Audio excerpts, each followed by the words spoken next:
Stop wasting your hard-earned money gambling on packs. Check out my sponsor MMOEXP to buy the absolute cheapest, most reliable MUT coins and use my code Kinney for 5% off your order.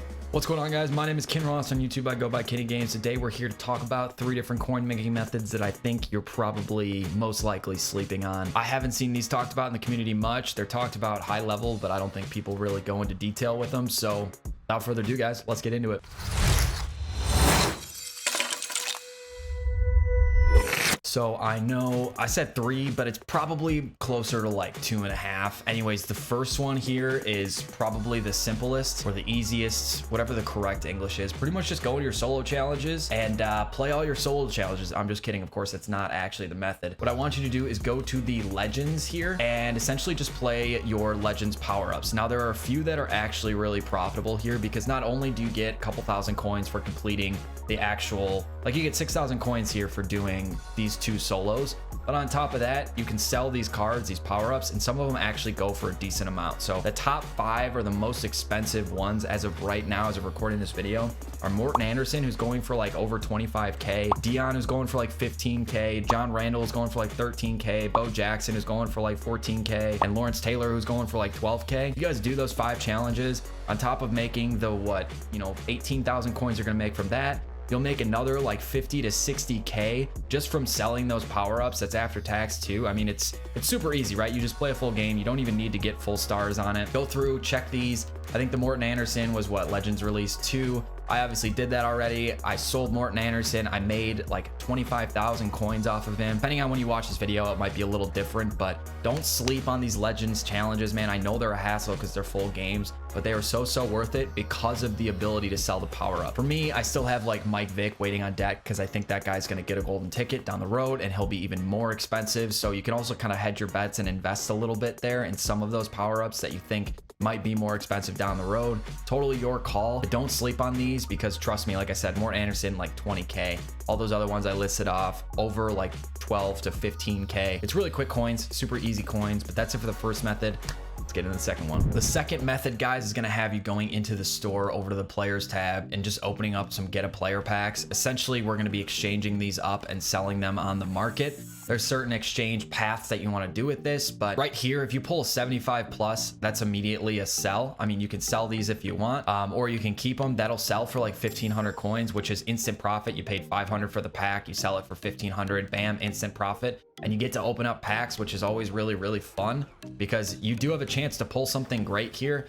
If you pull low silvers, that might actually be good, and I'll show you why in a second. So just go through. I usually open up like 10k at a time, 15k at a time, 20k at a time, whatever it is that you feel like spending on this method, and then we're going to exchange it up. So you're also doing your daily solos or daily challenges by doing this. You got to buy a pack, remember, and this counts as one of the packs that you can buy.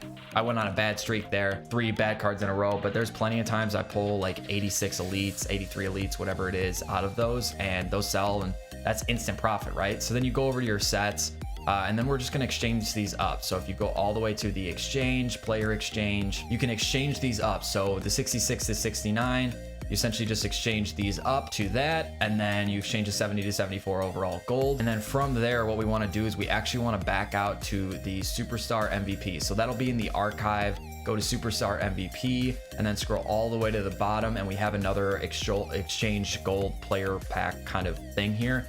So once you get it to the 74 to 75 or 70 to 74 overalls, exchange those up using the Superstar MVP. Now you have high gold cards that you can exchange up even further, and it's at a better exchange rate. And then what I usually do here is I actually go to the 50. When you go to the 50, go over to the 50 exchange sets. And what I've been doing is just doing the 83 as of right now. The 84 was 16 cards. It's profitable. You can do it, but it's also just like a lot of time. Like it takes a lot of time. So I've just been doing the 83s. It's 11 of them. Is it the most profitable thing in the world?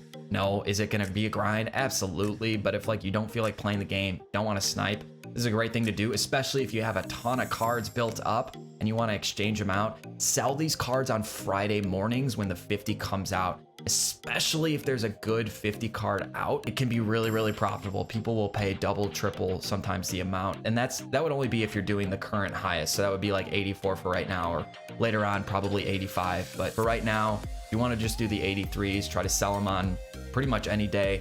I usually sell on Friday morning because that's just when the promo is hyped up. Everyone's buying those cards regardless of whether it's the new cards or the old cards, and you can be pretty profitable that way.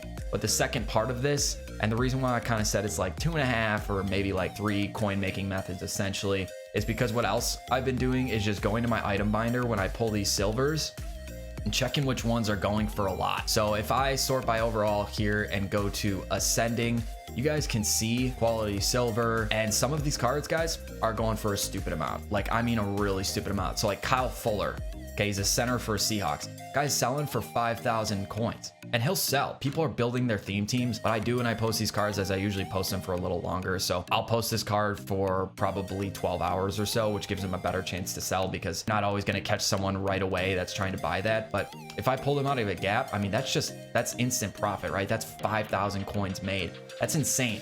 These prices of these silvers are so high because people are trying to build out their theme teams. So they're just, look at, I mean, this one also for 5,000 coins. And when people try to build out their theme teams, they're seeing people on YouTube build these God squads out of it, so they want to do it themselves. When you see videos like that going up, be thinking, people are doing that. What's that going to do to supply and demand?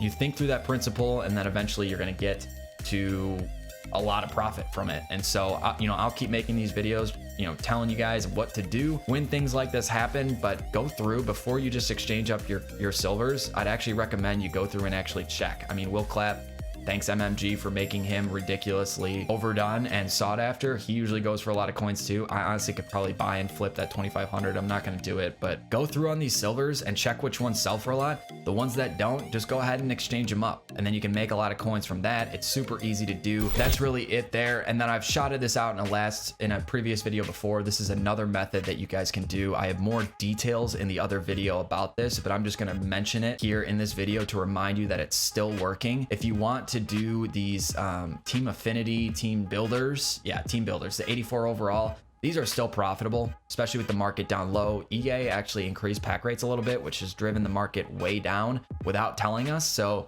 not much transparency there, not something they're really known for. But in this, you can actually exchange these up, also using the gap cards that we had talked about. If you have miscellaneous 77 and 79s, and then just throw 280 to 82s. Those cards cost 2,200 coins right now. They're literally nothing.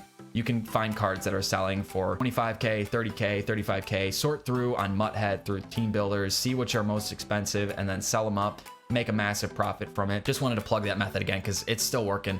Even though I made that video on it before, it's still working, guys. That's it. 2.5, 3 bonus. I don't know. A lot of methods today. If you guys enjoyed the video, consider giving it a thumbs up rating. Helps me out, helps out my channel. Subscribe to the channel for more Madden 21 content. Thank you guys so much for watching. And as always, thanks for stopping by.